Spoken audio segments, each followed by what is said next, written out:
Este é o pombo Carlos, e ele tem um problema enorme. Na verdade, um problema inflado.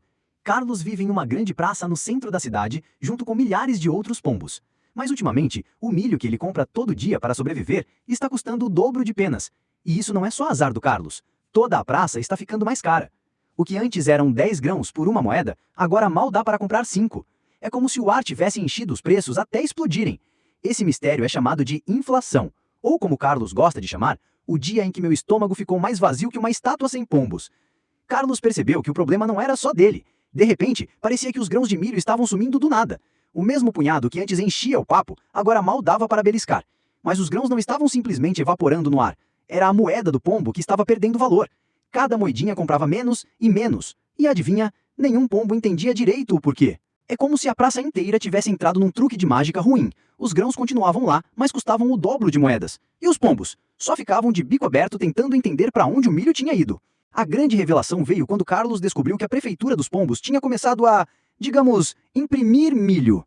Não, eles não plantaram mais. Não, eles não colheram mais. Eles simplesmente inventaram mais vales de milho, como se fosse só apertar um botão e pronto. Milho infinito. No começo parecia ótimo. Mais vales significavam mais pombos felizes, mais grãos na pata, mais festas na praça. Mas logo os vendedores de milho perceberam. Se todo pombo agora tem o dobro de vales, vou precisar cobrar o dobro de moedas. E adivinha, o milho não ficou mais abundante, ele só ficou mais caro. E o pombo Carlos aprendeu na marra a primeira regra do jogo. Quando a cidade cria milho do nada, o milho de verdade some rapidinho. Enquanto a maioria dos pombos da praça chorava com o preço do milho, alguns poucos batiam asas de alegria. Quem? Os grandes pombos comerciantes, aqueles que já tinham montanhas de grãos guardados nos telhados. Para eles, a inflação era quase um banquete. Cada saco de milho estocado agora valia o dobro, o triplo, até mais. Enquanto isso, os pombos comuns, como o Carlos, tinham que escolher entre comer menos ou ficar devendo mais penas. E não para por aí.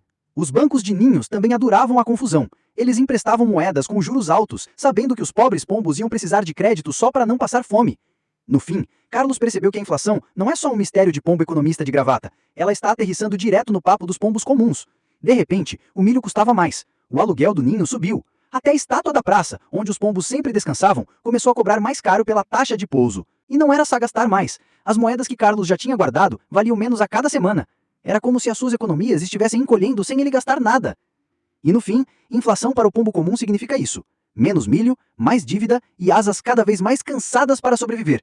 Carlos entendeu na marra que a inflação não é só um número na praça central, é uma pedra extra no bolso de cada pombo que tenta voar. Quando a praça começou a chiar, chamaram os grandes pombos do conselho. Eles tinham algumas ideias para domar a inflação, mas nenhuma era popular. Primeira solução: cortar os gastos de milho. Menos milho grátis na praça, menos festas com sementes, menos reparo nos ninhos. Claro, os pombos ficaram revoltados. Como assim sem milho à vontade? Segunda solução: aumentar os impostos de penas. Cada pombo teria que entregar uma peninha extra por semana para o cofre da praça. Resultado? Mais revolta. E já não tenho nem asa sobrando, querem minhas penas também. Terceira solução: fazer a economia crescer. Mais ninhos, mais pombos trabalhando, mais milho circulando. Parece ótimo, mas leva tempo e a inflação não espera. Ou seja, todas as soluções existem, mas todas doem. E Carlos percebeu que no fim, ninguém quer encarar a dor, mas alguém sempre acaba pagando a conta. Carlos olhou para o céu da praça e percebeu, a inflação não era só um problema de agora, era como uma tempestade distante, que sempre volta a rondar os pombos. Se o conselho não agir, a montanha de preços só vai crescer. Se agir, vai doer em todo mundo. Menos milho, mais impostos, menos festas. De um jeito ou de outro, o futuro parecia um voo cheio de turbulência. Mas havia também uma lição escondida. Quanto mais os pombos entendem como a inflação funciona, menos ficam à mercê das decisões lá de cima. Carlos não resolveu o mistério, mas agora sabia como sobreviver a ele. E para todos os pombos que ouvirem essa história, fica o aviso. O milho de hoje pode ser mais barato que o milho de amanhã. E a única forma de não ser pego de surpresa é abrir as asas do conhecimento.